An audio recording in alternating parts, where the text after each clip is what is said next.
Artículo primero. Mediante el procedimiento del habeas corpus regulado en la presente ley, se podrá obtener la inmediata puesta a disposición de la autoridad judicial competente de cualquier persona detenida ilegalmente. A los efectos de esta ley se consideran personas ilegalmente detenidas. A. Las que lo fueren por una autoridad, agente de la misma, funcionario público o particular, sin que concurran los supuestos legales o sin haberse cumplido las formalidades prevenidas y requisitos exigidos por las leyes. B. Las que estén ilícitamente internadas en cualquier establecimiento o lugar. C. Las que lo estuvieran por plazo superior al señalado en las leyes, si transcurrido el mismo, no fuesen puestas en libertad o entregadas al más próximo al lugar de la detención. D. Las privadas de libertad a quienes no les sean respetados los derechos que la Constitución y las leyes procesales garantizan a toda persona detenida. Artículo segundo. Es competente para conocer la solicitud de habeas corpus el juez de instrucción del lugar en que se encuentre la persona privada de libertad, si no constare el del lugar en que se produzca la detención y, en defecto de los anteriores, el del lugar donde se hayan tenido las últimas noticias sobre el paradero del detenido. Si la detención obedece a la aplicación de la ley orgánica que desarrolla los supuestos previstos en el artículo 65.2 de la Constitución, el procedimiento deberá seguirse ante el juez central de instrucción correspondiente. En el ámbito de la jurisdicción militar será competente para conocer de la solicitud de habeas corpus el juez togado militar de instrucción constituido en la cabecera de la circunscripción jurisdiccional en la que se efectuó la detención. Artículo 3. Podrán instar el procedimiento de habeas corpus que esta ley establece: a. El privado de libertad, su cónyuge o persona unida por análoga relación de afectividad, descendientes, ascendientes, hermanos y, en su caso respecto a los menores y personas incapacitadas, sus representantes legales. B. El Ministerio Fiscal. C. El Defensor del Pueblo. Asimismo, lo podrá iniciar de oficio el juez competente a que se refiere el artículo anterior. Artículo 4. El procedimiento se iniciará, salvo cuando se incoe de oficio por medio de escrito o comparecencia, no siendo preceptiva la intervención de abogado ni de procurador. En dicho escrito o comparecencia deberán constar a.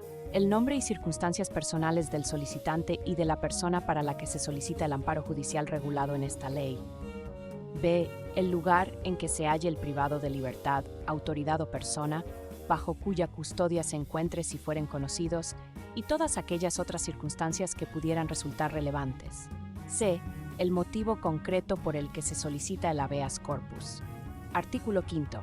La autoridad gubernativa, agente de la misma o funcionario público, estarán obligados a poner inmediatamente en conocimiento del juez competente la solicitud de habeas corpus formulada por la persona privada de libertad que se encuentre bajo su custodia. Si incumplieren esta obligación, serán apercibidos por el juez sin perjuicio de las responsabilidades penales y disciplinarias en que pudieran incurrir. Artículo 6. Promovida la solicitud de habeas corpus, el juez examinará la concurrencia de los requisitos para su tramitación y dará traslado de la misma al Ministerio Fiscal. Seguidamente, mediante auto, acordará la incoación del procedimiento o, en su caso, denegará la solicitud por ser esta improcedente. Dicho auto se notificará, en todo caso, al Ministerio Fiscal. Contra la resolución que en uno u otro caso se adopte, no cabrá recurso alguno. Artículo 7. En el auto de incoación, el juez ordenará a la autoridad a cuya disposición se halle la persona privada de libertad o aquel en cuyo poder se encuentre que la ponga de manifiesto ante él sin pretexto ni demora alguna o se constituirá en el lugar donde aquella se encuentre.